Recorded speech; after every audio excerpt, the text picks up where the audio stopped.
Assalamualaikum warahmatullahi wabarakatuh. Waalaikumsalam. Terima kasih hadir pada siang hari ini. Semoga kita diberikan kesehatan, kelancaran dan kebahagiaan selalu. Ya, untuk pada dosen mata kuliah usul yang sudah hadir. Dan kontennya ya terlambat.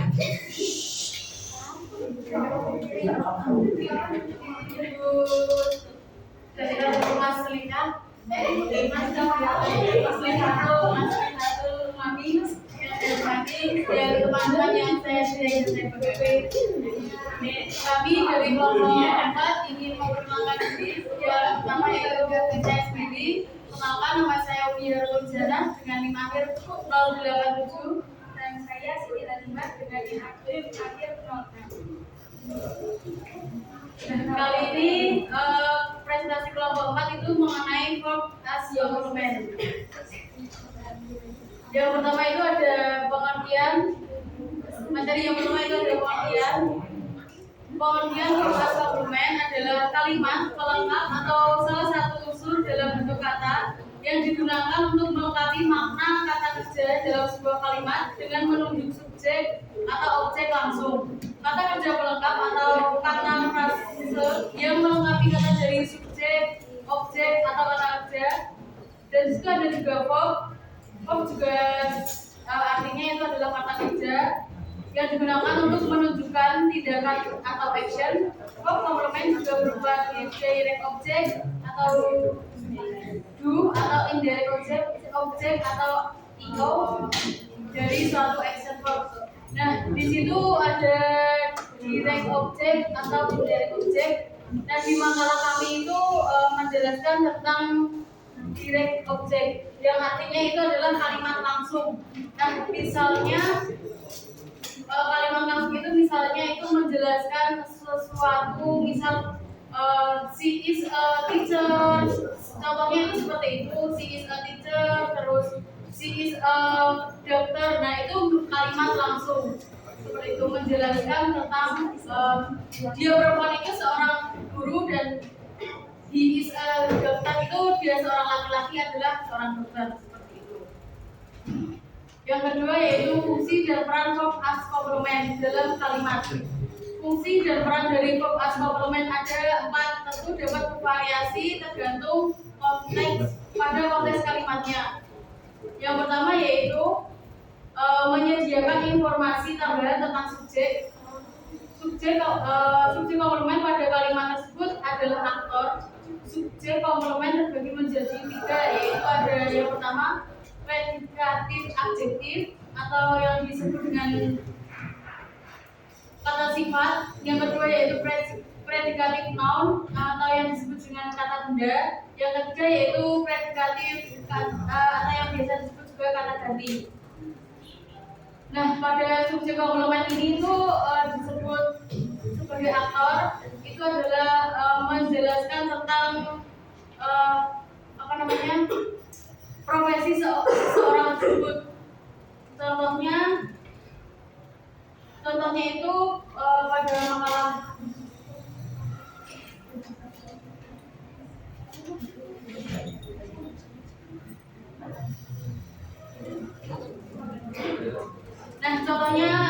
di makalah tersebut itu ada misal her father was a famous actor. Artinya ayah adalah seorang aktor yang terkenal.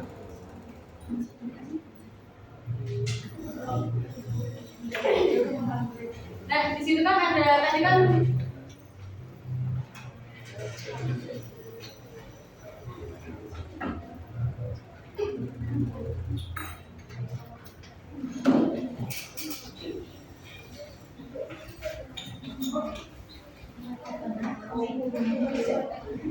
contoh yang pertama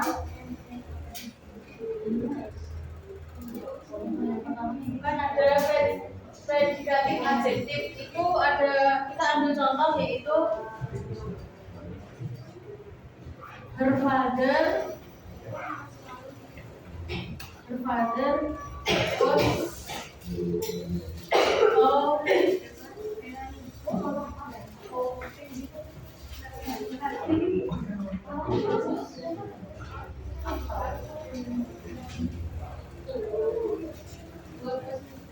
Nah, dari contoh kalimat ini itu adalah her father itu sebagai subjeknya dan aktor itu sebagai subjek komplement. Nah, subjek komplement tadi kan dijelaskan sebagai profesi seseorang tersebut seperti itu. Bisa lagi ada contoh lain yang tadi di awal kayak seperti he is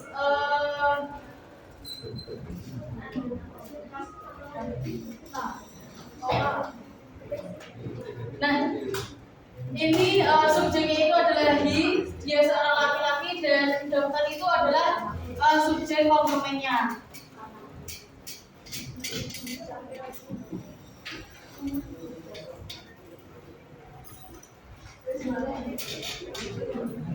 Nah, contoh yang pertama ini itu adalah kata merupakan predikatif noun, yaitu artinya kata benda seperti ini.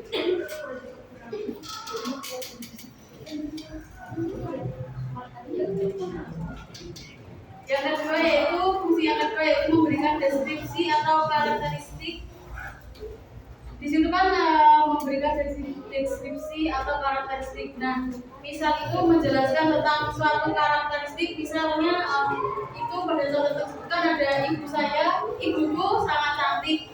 Boleh selain itu juga misalnya menjelaskan tentang bunga mawar merah itu sangat cantik, atau enggak buku yang ada di atas meja itu milikku. Nah, itu menjelaskan atau mendeskripsikan tentang karakter tersebut. Nah, di sini kan ada contoh ibuku sangat cantik. Yang menjadi subjek pada kalimat itu tentu saja my mother atau ibunya, ibuku. Terus contoh maka subjek komplement dalam kalimat berbentuk adjektif yaitu beautiful. Seperti itu.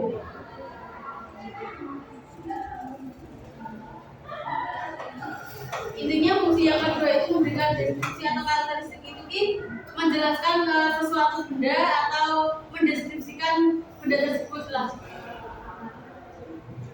Terus yang ketiga yaitu menyatakan kondisi subjek sebagai objek komplement. Dan di situ adalah menjelaskan kondisi, keadaan atau perasaan dalam struktur frase atau kalimatnya akan mengandung kata kerja to infinitive pembuatan atau yang termasuk to make, create, dan penamaan name, call, elect. Biasanya dalam struktur frase atau kalimatnya akan mengandung objek komplement. Nah, kalau fungsi yang ketiga itu kan menyatakan kondisi subjek sebagai objek komplement itu biasanya terdapat ada to make, to create seperti ini. Mas pasti ada tutunya seperti ini.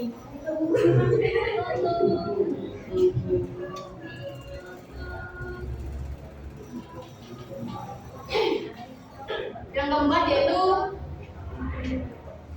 keempat yaitu menyatakan persepsi atau sensasi. Nah, di situ ada verb sebagai komplement juga bisa digunakan untuk menyatakan persepsi atau sensasi subjek terhadap sesuatu. Adverbal itu persepsi atau sensasi itu termasuk juga di adverbal komplement, kata keterangan yang melengkapi makna sesuatu, kata kerja tentang waktu, tempat, cara, alasan, atau tujuan suatu tindakan. Ini membantu kalimat menyampaikan makna yang ingin diberikannya. Mengambil pelengkap adverbal dari sebuah kalimat akan membuat makna intinya. Dibutuhkan sebagai bagian penting dari kalimat dan tidak diberi tambahan.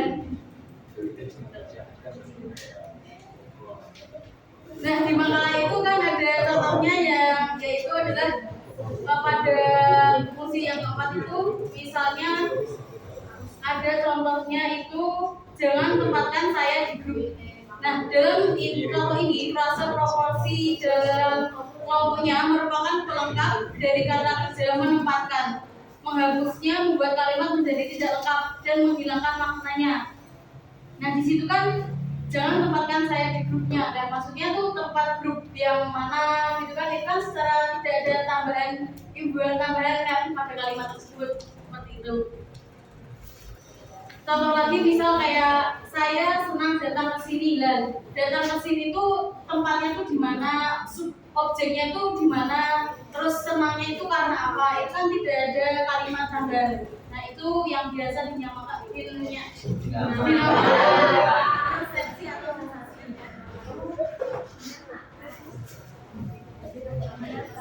Yaitu kita masuk ke jenis-jenis dari program komplement. Untuk sebagai subjek komplement dapat terbagi menjadi beberapa jenis berdasarkan fungsi dan maknanya dalam kalimat. Yang pertama yaitu sebagai linking from atau kata kerja penghubung. Kata kerja yang menghubungkan subjek dengan informasi tambahan yang menjelaskan atau menggunakan subjek tersebut. Contohnya subjek pada linking from yaitu is, are, was, were, seem, become, are, remain, will, got, less, dan more. Adapun contoh dari linking from atau kata kerja penghubung yaitu she is a doctor. Nah, is itu sebagai kata penghubung. Untuk jenis yang kedua yaitu action verb. Jadi sebagai kata kerja aksi. Action verb adalah kata kerja yang digunakan untuk menggambarkan suatu tindakan. Namun dalam beberapa kasus, kalimat yang sebagai produk komplement terdiri dari beberapa kata kerja aksi dapat berfungsi sebagai subjek komplement ketika mereka memberikan informasi tambahan tentang subjek. Adapun contoh dari action verb itu yaitu the elected from president. Mereka memilihnya sebagai presiden. Selanjutnya yaitu jenis verb komplement verb of perception, yaitu kata kerja persepsi. Untuk verb ini menggambarkan tindakan pengamatan atau persepsi. Adapun contohnya yaitu the one, the situation, warning, yaitu mereka menemukan situasinya yang mengkhawatirkan. Adapun contoh yang kedua yaitu the storm, the snow, the subject, yaitu badai itu meninggalkan bola yang tidur. Adapun jenis yang keempat yaitu verb of sensation, yaitu kata kerja sensasi. Kata kerja ini menggambarkan sensasi fisik atau emosional. Contohnya yaitu she feels happy, dia merasa bahagia. Adapun jenis yang terakhir yaitu verb of position, yaitu kata kerja posisi. Verb ini menggambarkan posisi atau keadaan fisik. Contoh dari verb ini yaitu the book is on the table.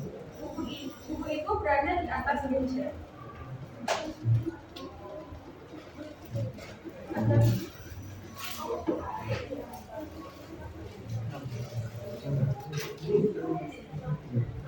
Baik, itu tadi pemaparan materi yang saya sampaikan. Jika ada yang ingin bertanya, silakan.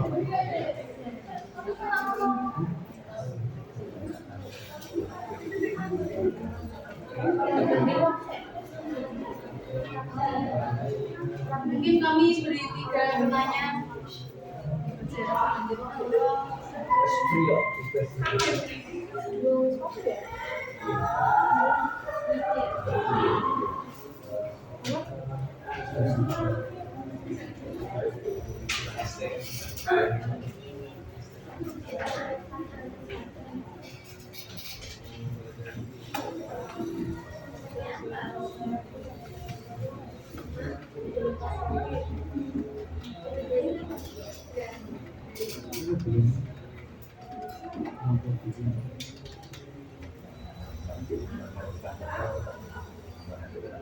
Apa? Kuwi apa?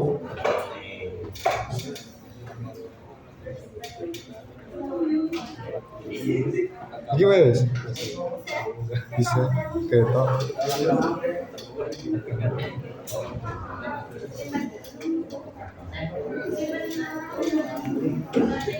Buat ini lah.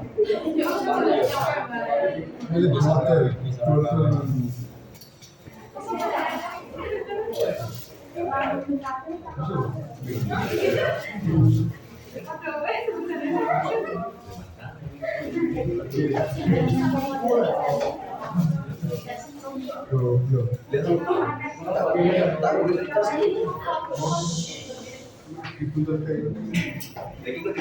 Karena saya menentukan dengan yang bagaimana ceritanya. Untuk block of complement ini ada itu enggak penggunaan khusus untuk yang present sendiri, pas sendiri atau itu sendiri ada penggunaan khusus atau semuanya sama? Tadi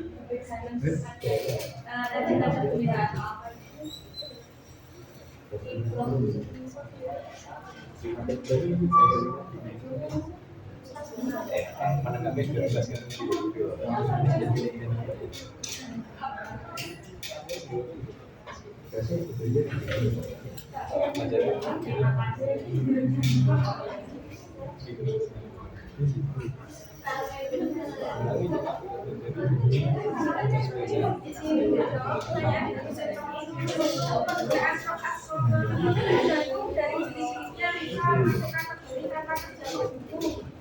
misal ada itu bisa menggunakan linking block, terus untuk action block kata kerja aksi itu bisa menggunakan bisa menggunakan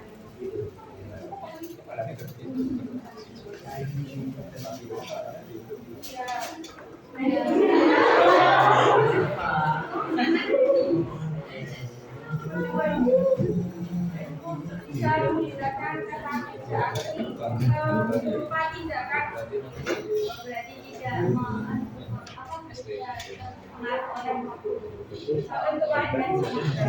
tergantung dari jenisnya dari produk menyesuaikan.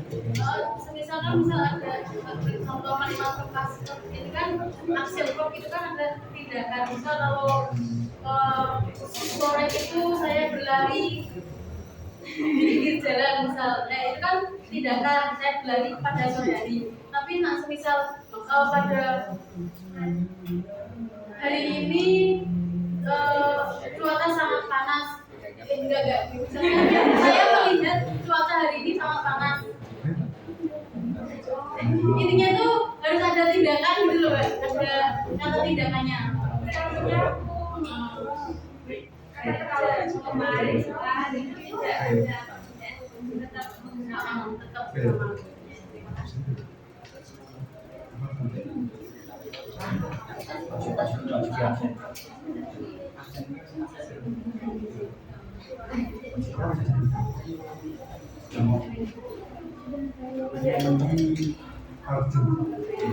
Taruh kita pakai yang kamu sih cici buat KTM.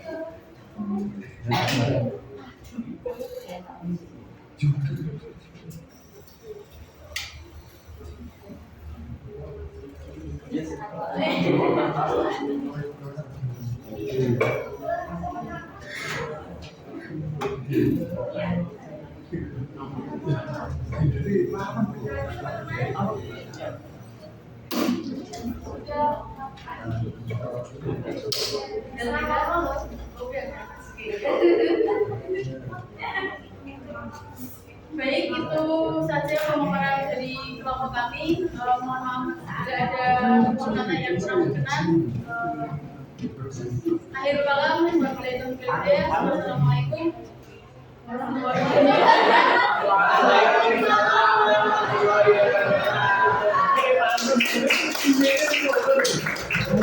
wabarakatuh.